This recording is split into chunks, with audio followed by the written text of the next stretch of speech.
Enemy child on the track. The champ is here. Enemy Child Entertainment. What's good, everybody? It's your boy DJ Enemy Child back with Hip Hop Weekly, the Enemy Hour. Big shout out to everybody. I hope everyone had a great Christmas, a great holiday, and a great upcoming new year. Definitely a lot of news that I got to talk about. I definitely been slipping. The holidays have killed me. I will definitely be on a weekly schedule come 2016. Thursday nights and Sunday nights for the Sunday Night Stew. Also, just go check my Twitter. I will have updates again. Twitter.com/DJ Enemy Child, and I will let you guys know when those shows will be posted. Be the first person to listen to it, download it, share it, love it, listen to it, let everybody know. So definitely, I have a lot of stuff tonight to talk about, and we're going to get right into it. So the first story comes from Hip Hop DX. Jadakiss celebrates Jay-Z's business evolution. You look at dudes like Hove, a drug dealer that turned into an incredible iconic figure, a businessman with his hands in all kinds of things. Jadakiss says during an interview with Rolling Stone's Off the Clock. That's what you're supposed to do. That was the past, now you use the rap game as a stepping stone to do other things. Jadakiss is applying the same approach for Juices for Life Juice Bar. He and fellow Glocc member Styles P own and operate in their Yonkers, New York hometown. Jadakiss says he picked the location because it's where everyone he knows and loves lives. Our whole life has been nothing but fast food chains and pizza shops and, liquor stores, things like that, says Jadakiss, who adds that he grew up with the staff and wanted to create jobs in his neighborhood. So it was very important to put one in our hood to start here. So as he promotes his Top 5 Dead or Alive album, which is released November 20th, Jadakiss says he's also working on getting into voiceover work. So that's cool. I'm glad that Jadakiss is definitely venturing out there on the business tip. He definitely is an iconic rapper, and I wish him the best. I hope that this takes off for him, and it's a good look for him. So I'm excited about this next story. It's about Ghostface Killah, and he provides an update about the MF Doom joint album. According to Ghostface Killah, MF Doom wants to release their joint album in February. While speaking with Let'sLinkRadio.com, Wu-Tang Clan spitter Ghostface Killah rattled down the list of projects that he's currently working on or he's hoping to release in the near future. Among these projects is a follow-up to Supreme Clientele, which the rapper says he's currently finishing up. He adds that the project will be a monster for all the real rap heads. Ghostface Killah later revealed that MF Doom wants to release their joint project in February 2016. The album is tentatively titled Doom Starts and has been in the works for over a decade. Finishing up Supreme Clientele, Ghostface Killah says this is going to be a monster to all the real rap heads. I'm proud of this project. I just hope everyone and all the samples get cleared. And then they'll see what I'm talking about. I just got a bunch of things going on. The Woo project, we got music on this Woo project right here. We're going to be releasing every month. I talked to Doom's people. Doom is ready. So he said he wants to drop that in February. Ghostface also offered details on one of his newest projects, Woo-Goo. Woo-Goo, for all those who don't know, it's the new dynamic sticks, he says. You got the hash oils inside the sticks, real clean oils, but basic. It's the pen. We got the best scientists behind it, especially with the speakeasies, the best weed, the best oils. It's clean. It ain't dirty. It's organic. And I think that we all can make a lot of noise here with this. We got a new product. We've got, I think it's going to be the next step. So definitely be on the lookout for Ghostface Killah's projects. Definitely excited about that Supreme Clientele follow-up album and the MF Doom joint. And be on the lookout for that. So this next is, according to MTV, 10 best hip-hop albums of 2015. Now, I'm just going to read it. I'm not necessarily going to agree with it all, but it is what it is. You guys formulate your own opinions. Let me know on Twitter Twitter.com/DJ Enemy Child. Hit me up. Let me know your top 10 albums of the year, or even let me know your top 3. It doesn't matter to me. So number 10 on the MTV top best hip albums of 2015. We got Testo and Youth, Lupe Fiasco. Number 9, Sherm Life, Ray Schmurda. Number 8, Summertime, 06, Vince Staples. Number 7, Surf, Donnie and Trumpet, The Social Experiment. Number 6, the album About Nothing, Whale. Number 5, DS2 Future. Definitely a good album, I like that. Number 4, Rodeo, Travis Scott. Number 3, Dark Sky Paradise, Big Sean. Definitely a fan of that. Number 2, if you're reading this, it's too late, Drake. I definitely can vibe to that album. Like a lot of the tracks on there. Definitely a good one. And number 1 album, according to MTV, for the best hip-hop album of the year is To Pimp a Butterfly by Kendrick Lamar. Definitely a great album. I do agree with that. So let me know. Hit me up on Twitter. Let me know your top 3, top 10. It doesn't matter. I don't care. And we'll discuss it. So this next topic that I have, I wasn't even going to talk about, but she hasn't been in the news for a long time, so we're just going to go with it. The fancy rapper, Iggy Azalea, updates us on Digital Diamond album. We're all excited, I bet. Iggy Azalea took to Twitter this weekend and gave us an update about her forthcoming Digital Diamond album. While answering questions from fans, she says that the lead single will be Team, which she previewed in a video post. Lead is team, she writes, meaning I've got my own back, I am my own team, 20% meaningful, 70% bop, 10% ratchet. Azalea says that the production on Digital Diamond is done exclusively by the group Drugs, and she's going a completely different direction on this album than 2014's The New Classic. Time for some new vibes. We did all that TNC to death, she writes. Things are less pop on D&D than TNC. She says in another post, Iggy Azalea says that she is done recording the album and is now waiting for features and live instruments. There is no release date set for Digital Diamond. So I hope you all are anticipating that album coming out. I know I'm not. She did make quite a bit of noise in 2014, but hasn't come out with anything since then, and she's gotten a lot of flack. She's definitely said things that she probably shouldn't have, and it definitely put a damper on her career. But, you know, she did it to herself, and hopefully she can recover with this, you know.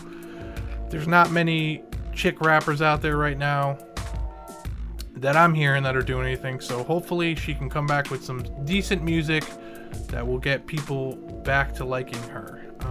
And just have her stay off of Twitter and not say anything stupid, because that's what she does best, in my own opinion. For the love of God, Iggy Azalea, please stay off of Twitter. I'm just saying. So we're going to get into another story. Crazy Bone reveals that Chasing the Devil is a 3-part album. Crazy Bone also says that he's developing a new R&B singer. Crazy Bone is still alive and kicking when it comes to putting music out, and he isn't slowing down. Recently sitting down with Vlad TV, Bone Thugs and Harmony rapper says he's adding more music to his recently released LP. I'm trying to finish up this 3-volume album, he says when he asked about what he's working on. Chasing the Devil has 2 more installments, a volume 2 and a volume 3. I am looking to get them out next year. Also during the interview, Crazy Bone says that he's been working on developing a new R&B artist and how his career has changed since his beginning in the 1980s. And you can go check that on Hip Hop DX and enjoy that interview. So we got a story with a game that does not involve stitches, surprisingly. The game ordered to pay $3,000 to 40 Glocc. The game has finally been brought to justice for beating up 40 Glocc in July of 2012. According to the report by mynewsla.com, Los Angeles Superior Court found the game guilty of battery for his role in the altercation with 40 Glocc outside the Hollywood Hills party and ordered Game to pay 40 Gloccs the total sum of $3,000.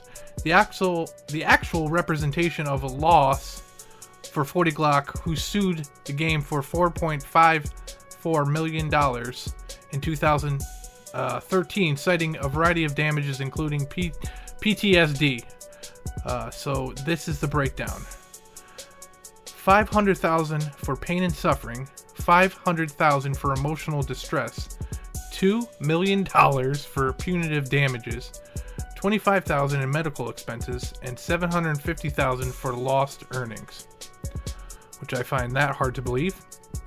On September 25th, the judge presided over a non-jury trial before taking the case into consideration. 40 Glocc testified that the game not only jumped him, but placed a gun next to his forehead. The judge found his testimony unconvincing. The court finds the plaintiff's total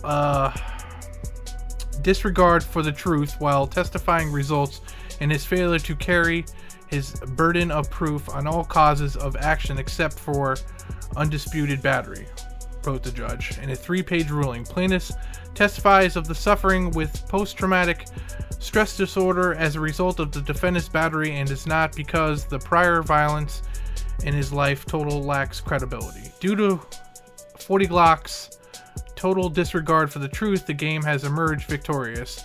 He is not out of the woods yet. The next phase of the trial is to be determined whether he owes 40 Glocc any punitive damage and is set for January 14th. So that'll be real interesting to see what happens if he gets any of the punitive damages. I really don't think that he should get any of the punitive damages. But again, that's just my opinion. What do you guys think? Let me know on Twitter. I don't know if you guys had even seen what had happened back in the day. Again, this was back in 2012. Supposedly, he ran up on him, started beating up 40 Glocc. I didn't know anything about a gun putting to the forehead, but again, obviously the judge found him that not to be true, or didn't want to give him any kind of credit for that. So good luck, 40 Glocc. Hope you get your punitive damages, and game, you made it out lucky for that one. So best of luck to the two on January 14th. So Fetty Wap is going to launch his own emoji pack. Fetty Wap continues to infiltrate all aspects of popular culture in a bit of an effort to type out, "Hey, what's up? Hello?" But the catchphrase now comes in a singular emoji, along with 60 others inspired by the Patterson rapper. Fetty Wap, now available at the App Store in all of the one-eyed glory. The official Fetty Wap emoji pack contains plenty of emojis depicting Fetty himself, and there are a few showing him and his trap queen, just in case you want to plan an evening of pie cooking with Bae. Fetty, I can't even read this because it's so funny. I think that's pretty awesome. I think I might have to go download the Fetty Wap emoji pack. Fetty Wap's emoji pack is available through Mojo Keyboard for iPhone. Honestly, the 100 emoji is becoming passé at this point and is nice. 1738 is more suitable way to express one's enthusiasm. Though Fetty Wap's emoji pack likely won't be nearly as successful as the Kim Kardashian one, which at one point was reportedly earning about $1 million per minute? Holy shit. It definitely will add some nice change to constant accumulating bankroll. $1 million per minute? That's freaking nuts. Well, Fetty Wap, I definitely will purchase your emoji pack over Kim Kardashian's. So you have my business, and I hope everyone else will support Fetty Wap in his venture with emojis. So 2 Chainz made $2 million off of dabbing Santa sweatshirts. That's pretty crazy. 2 Chainz ranked in the money with his dabbing sweater, Santa sweater. Unless you avoid all forms of social media, you probably saw the dabbing Santa sweater at least once over the holiday season. 2 Chainz made sure of it. The rapper created some timely Christmas-themed merch, capitalizing off the dabbing trend, and it moved units. According to Forbes, the rapper made $2 million off the dabbing sweaters. Thankfully, Titty Boy isn't just pocketing all that money. He's going to do some good for the community with it. The rapper says a lot of the money went towards his TRU Foundation, with the foundation using some of the money to pay for the entire year's rent and new furniture for single mothers out in Pimento, Georgia. 2 Chainz says there was a lot of trial and error in creating the perfect pieces for the Christmas merchandise. Me and my team were trying to come up with some successful designs to get our merch moving. We took the dab, which is a trend, and we have been turning it into a business. We played around with a few designs. We realized what my fan base wants to see, he continued. I don't want people just to think this was an overnight success. We have been trying to a bunch of designs for a couple of years now. This is just timing meets opportunity. There's the whole dab thing, and Atlanta's always been somewhere that actually moves the culture a little bit. We have been the backbone of hip hop for the past couple of years. So with dabbing coming out in Atlanta, it just began to grow legs and started moving on its own. So that's cool. So maybe a couple of you out there bought the dabbing Santa sweaters for Christmas. I hope you guys are definitely enjoying those. Good for him. He's definitely following in like Jadakiss is doing, and Jay-Z and all the other rappers are using some of their exposure to create brands and keep it moving. So this is definitely a nice story for the holidays. French Montana received $1 million check from Puffy, and he's giving it all to charity. So this story comes from hotnewhiphop.com, and this is French Montana ain't keeping $1 of Puffy's generous Christmas bonus to himself. Remy Boy Monty was given an epic Christmas gift by Fetty Wap in the form of a $140K BMW, but the rapper who received the most valuable present was French Montana, who was given not a car or a chain, but a check for $1 million by his boss, Sean Puffy Combs. However, TMZ now reports that French Montana is not spending any of the money on himself. Instead, he's regifting the entire $1 million to his own charity, which he recently started in the South Bronx, to help schools and young kids. So that's real cool. I'm glad to see that these rappers are giving back and they're helping the community and starting their own charities and helping people in their own community. It's definitely a good look, and more people need to do that. So I just want to give you guys another quick update. So Thursday nights we will be doing the Enemy Hour, and then Sunday nights we'll be doing the Sunday Night Stew. And if you don't know what the Sunday Night Stew is, it's a mixture of all forms of news, political, local, anything that's going on in the world. And then Thursday nights is going to be mainly hip-hop with a little bit of sports put in there. So if you guys like either one, be sure to check it out. Check me out on Twitter, DJ Enemy Child, or you can go out and check on the old interweb on thegoldennetwork.biz, and all those podcasts are up there alongside my fellow podcasters, and they do some great work, and there's definitely a lot of different things up there, so go check them out. thegoldennetwork.biz. Also check me out on Facebook, DJ Enemy Child, for all your updates. And that's it. So this last story is probably no surprise. The NBA has officially suspended Matt Barnes for his fight with Derek Fisher. Definitely not a surprise to me. The NBA has officially announced that Matt Barnes will be suspended from the Memphis Grizzlies for the next 2 games, stemming the fight he had with Knicks head coach Derek Fisher back in October. The incident, which took place just as the NBA preseason was getting underway, was the byproduct of intimate relationship that Fisher was having with Barnes' estranged wife, Gloria Govan. Barnes lost his cool and stormed into Gloria's house when he got a call from one of his sons who told him that Mommy's friend Derek is here. Well, Barnes was forced to sit Tuesday night against the Heat and Saturday's matchup against the Jazz. Fisher won't be punished by the league. The Knicks will visit the FedEx Forum in Memphis on Saturday, January 16th, so that should be one to keep your eyes out on.